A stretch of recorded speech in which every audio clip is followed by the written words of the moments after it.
Yesterday afternoon at 1 o'clock, we had a beautiful wedding celebration here. Wouldn't you guys say so back there? Because at least part of the family, including the bride and the groom, Jared and Melissa, are right there.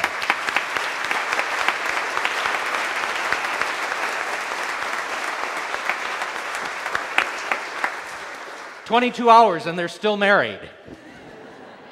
It was a beautiful celebration, and the beautiful flowers here before the altar are a wonderful testimony to the beauty of the celebration yesterday. But if none of you have had a wedding in your family recently, you may not understand all of the work and the planning that goes into such a beautiful event. Now, Melissa, the bride, yesterday was a good example of a good planner.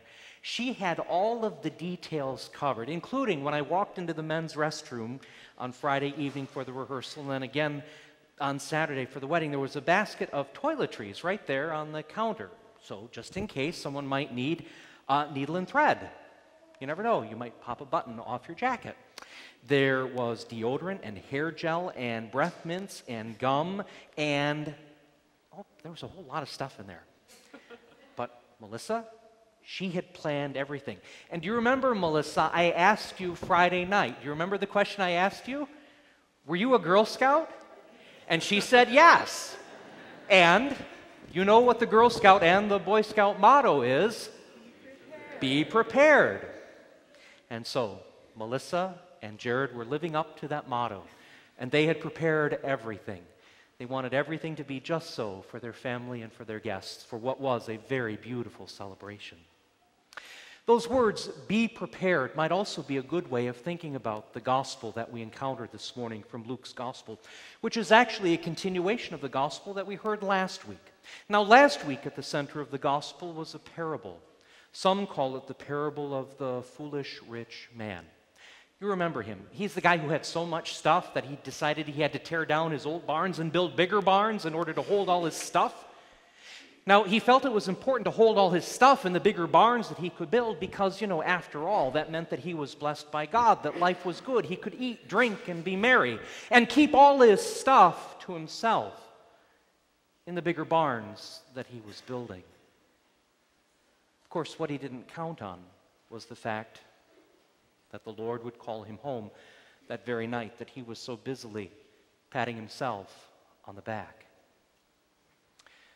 The gospel today connects very beautifully with that and continues the idea that the blessings that we know are not meant to be hoarded or kept to ourselves. The blessings that we have, the gifts that we know that come to us from God, are not meant to be kept in greed, but to be shared. And that we are called to be good stewards of the things that the Master puts into our stewardship. But the other thing that this gospel brings to the fore is something that we find a little uncomfortable to think about at times.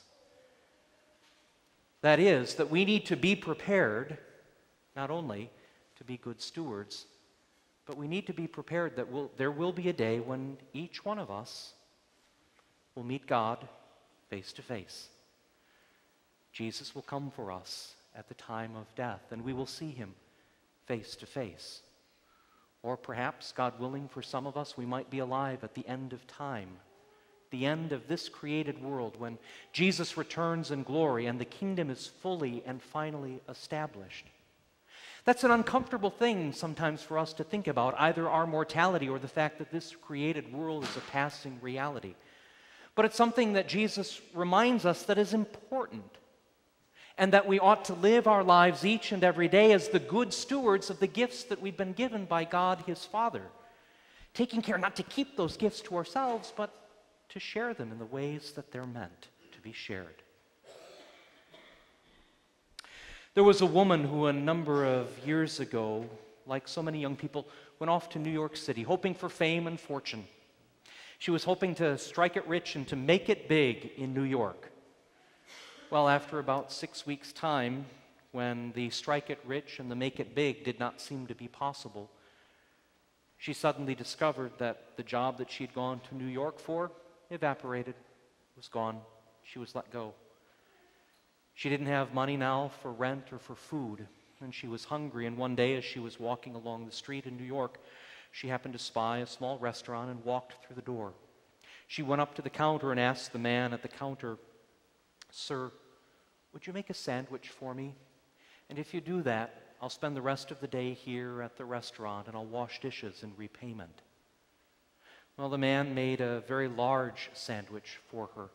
And as she was watching him prepare the sandwich, she also noticed that the man reached into his pocket, took out some money, and put it in the till to pay for the sandwich. The man used his own money to pay for that gift that he was giving to her. The sandwich nourished her. Fast forward, though, about 25 years later, the young woman stuck it out. She did make it. She struck it rich and wound up being a very successful business owner in New York. For 25 years, she shared of her wealth, but there was always something that she knew she needed to do. And one afternoon in the winter, as she was walking along a street in New York City, she happened to spy out of the corner of her eye a homeless man sitting on the curb. He'd obviously been homeless for some time, and he was obviously cold and hungry. And so the woman walked up to him and told him that she would like to take him to a restaurant nearby and give him a good warm meal. Well, the man protested, but she insisted. The man protested even more, using some vulgarity, which caught the attention of a policeman who was walking his beat that day. The policeman stepped over, and he too worked at encouraging the man to take up the woman's invitation to go over to the restaurant and have a warm meal. Together, the three of them made their way to the restaurant and were seated, and the woman ordered a meal for the man, and she ordered coffee for the policeman. As the homeless man was seated there at table eating a meal in that small restaurant, the woman looked him square in the face and she said, "You may not remember me, but I remember you. 25 years ago in this very restaurant, I was hungry and you fed me. And I noticed that you paid for that food out of your own pocket. I never once forgot the kindness that you extended to a complete stranger. And I have made it my mission in these 25 years to make sure that I take care of people like yourself. But I've been on a special mission to see if I could find you, to thank you for your generosity." And then she opened her purse, took out a piece of paper, and on the paper wrote a name, an address, and a telephone number. She said, "Go to this address.